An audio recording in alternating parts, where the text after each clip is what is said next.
गुरुदेव के आशीर्वाद से प्राचीन मंत्रों की इस श्रृंखला में आपका स्वागत है। हर एक व्यक्ति के जीवन में कुछ न कुछ सुख या दुख आते ही रहते हैं, लेकिन इन दुखों का हम निवारण कर सकते हैं या हम इन दुखों को कम कर सकते हैं, समाप्त कर सकते हैं, अल्प कर सकते हैं, कुछ मंत्र से और कुछ उपायों से। पावन दिनों पर, उत्कृष्ट दिनों पर हमें इन मंत्रों की साधना करनी चाहिए, हमें इन उपायों को करना चाहिए ताकि हमारे जो कर्म हैं, हमारे जो दुख हैं वो कम हो जाएं, वो समाप्त हो जाएं। प्रभु परमेश्वर आपके ऊपर ध्यान दें, इसीलिए हमें मंत्र और उपयोगों का सहारा लेना पड़ता है। दुख उसी को आते हैं जिनका पूर्व भव या इस भव में उन्होंने कर्म किए होंगे, इसीलिए हमारा पुण्य कमज़ोर होता है। तो हमारे पुण्य को प्रबल करने के लिए हमें भगवान के मंत्रों का जाप करना चाहिए ताकि भगवान हम पर ध्यान दें। हमें बस भगवान से यही विनंती करनी है कि मुझ पर भी आपकी उत्कृष्ट कृपा हो, लेकिन उससे पहले हमें सर्व जीवों के लिए अच्छा सोचना चाहिए। किसी भी व्यक्ति के ऊपर गलत मंत्रों से उसका विनाश न करें, नहीं तो कर्म आपके उदय में वापस आएंगे और आपको फिर दुखों का सामना करना पड़ेगा। इसीलिए सर्व जीवों का अच्छा सोचें, सबका अच्छा सोचें ताकि आपका भी अच्छा हो। देव उठनी एकादशी साल की सबसे बड़ी एकादशी। हिंदू मान्यता के अनुसार कार्तिक शुक्ल पक्ष एकादशी के इस पावन दिन पर भगवान श्री विष्णु 4 महीने के बाद जागते हैं। जब भगवान विष्णु उठते हैं उस दिन चातुर्मास पूर्णता की ओर होता है। इस दिन भगवान विष्णु की विशेष पूजा अर्चना की जाती है। दिवाली के 11 दिन बाद देव उठनी एकादशी होती है। भगवान श्री विष्णु का एक रूप शालिग्राम, इस दिन भगवान शालिग्राम और माता तुलसी का विवाह होता है, इसीलिए इसे देव उठनी 11 कहते हैं।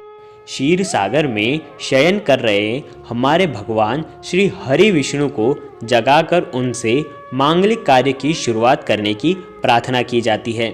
इस पावन दिन से सभी शुभ कार्य का प्रारंभ होता है।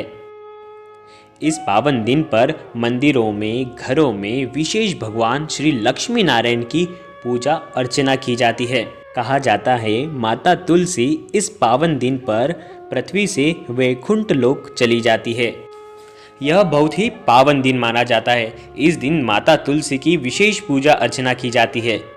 भगवान श्री हरि विष्णु जब चातुर्मास की पूर्णता होती है उसके बाद वो जागते हैं, तब उनकी हमें कृपा पानी होती है, उन्हें हमें प्रसन्न करना होता है। तो हम उन्हें कुछ उपायों से प्रसन्न कर सकते हैं। ये पावन दिन पर भगवान की उत्कृष्ट कृपा हर एक व्यक्ति के ऊपर होती है जो भगवान को याद करता है। इस पावन दिन पर पहला उपाय, हमें इस दिन भगवान श्री विष्णु का जल से अभिषेक करना है। दक्षिणावर्ती शंख में कच्चे दूध से भगवान श्री विष्णु का हमें अभिषेक करना चाहिए, यह बहुत ही शुभ माना जाता है। दूसरा उपाय, भगवान विष्णु को हमें इस दिन पीले रंग की पोशाक चढ़ानी चाहिए। पीली मिठाई, पीले फल, पीले फूल, सब कुछ पीला पीला। इससे भगवान श्री विष्णु के साथ साथ माता लक्ष्मी भी प्रसन्न हो जाती है, क्योंकि पीला रंग माता लक्ष्मी को बहुत ही प्रिय है। तीसरा उपाय, बहुत सारे लोग होते हैं जिन्हें बहुत ही कर्ज होता है, वो बहुत परेशान होते हैं, हर दिन उनका कर्ज बढ़ते जाता है। तो ध्यान रखें, उन लोगों के लिए उन्हें शाम को भगवान श्री विष्णु को एक हलवे का प्रसाद चढ़ाना है और उनके आर्थिक संकट दूर हों, ऐसी प्रार्थना के साथ एक माला ओम नमो भगवते वासुदेवाय की गिनना है। भगवान श्री विष्णु की उन पर उत्कृष्ट कृपा होगी, जिससे उनके कर्ज में उन्हें मुक्ति मिलेगी, उनका कर्ज कम होने लग जाएगा। चौथा प्रयोग, बहुत सारे लोग होते हैं जिनको हमेशा कुछ ना कुछ बीमारियां चलती रहती हैं। एक बीमारी ठीक हुई, दूसरी बीमारी वापस चालू हो जाती है। कई लोगों की सालों से एक बीमारी चली आ रही है। तो उन लोगों को इन बीमारियों से, इन रोगों से मुक्त होना हो या इन रोगों के कष्टों को दूर करना हो, कम करना हो, उनके लिए यह बहुत ही उत्कृष्ट दिन है। इस दिन से उन्हें यह टोटका आरंभ करना है। पीपल के पेड़ में उन्हें कच्चे दूध में मिश्री डालकर उन्हें चढ़ा देना है, पीपल को अर्पण कर देना है। यह उनको 21 दिन तक लगातार करना है। अभिषेक से गीली हुई मिट्टी को उन्हें उठाकर अपनी नाभि पर लगाना है। ऐसा उस व्यक्ति को 21 दिन करना है। उसके बाद उसका रोग जो है वो धीरे धीरे कम होने लगता है, समाप्त हो जाता है। यह उपाय आपको केवल इसी दिन से शुरू करना है, अन्य दिन से नहीं करना है। 5वां प्रयोग।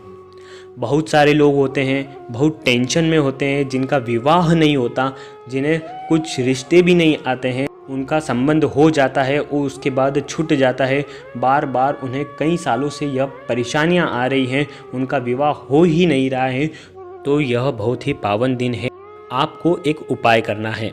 आपको एक पीला वस्त्र लेना है, उसमें 5 बेसन के लड्डू रखना है, उसके अंदर कलगी रखना है और उसे बांधकर भगवान श्री विष्णु के मंदिर में उन्हें उनके सामने अर्पण करना है, उन्हें चढ़ाना है। ये उस व्यक्ति को करना है जिसकी शादी नहीं हो रही हो। ये उन्हें 5 रविवार करना है। इससे उनका जो भी कार्य जो रुका हुआ है, शादी संबंधित जो भी कार्य हैं जिन पर उनका विघ्न आ रहा है, वो सब समाप्त हो जाएगा। 6ठा प्रयोग।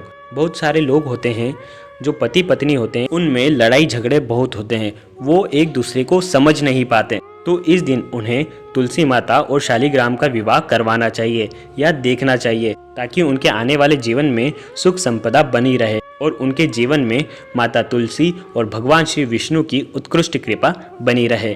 7वां प्रयोग। हो सके तो इस पावन दिन पर किसी भी ब्राह्मण को भोजन कराएं।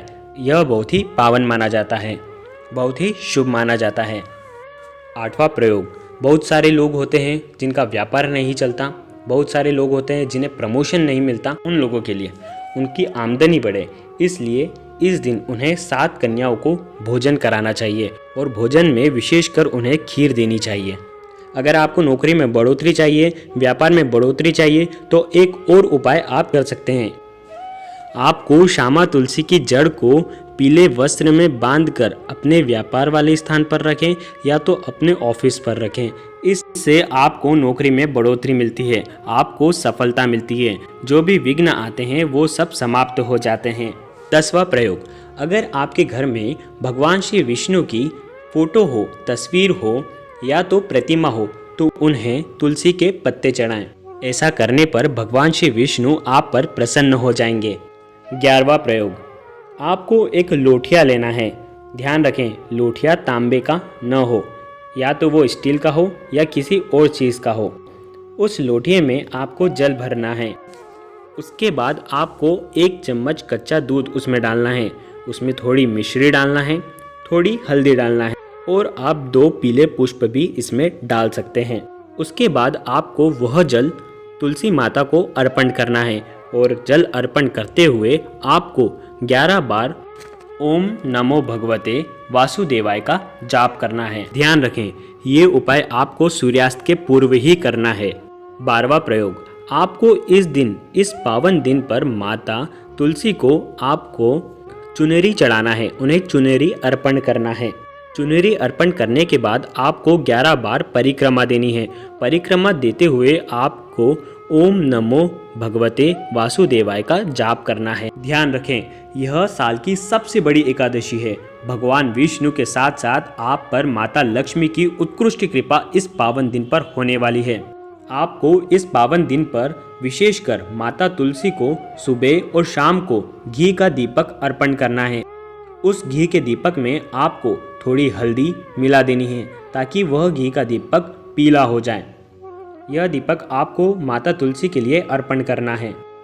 यह कुछ उपाय आपको देव उठनी एकादशी यानी कि दिवाली के 11 दिन बाद आपको करना है।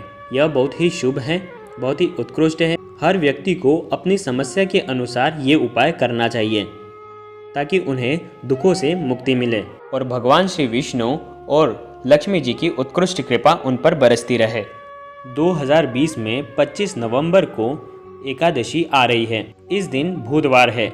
शुभ मुहूर्त है प्रातः 2:42 से 26 नवंबर को सुबह 5:10 तक, यानी कि मंगलवार की सुबह तक। उत्कृष्ट मंत्र, यंत्र और उपाय आपको इस चैनल के माध्यम से बताए जा रहे हैं।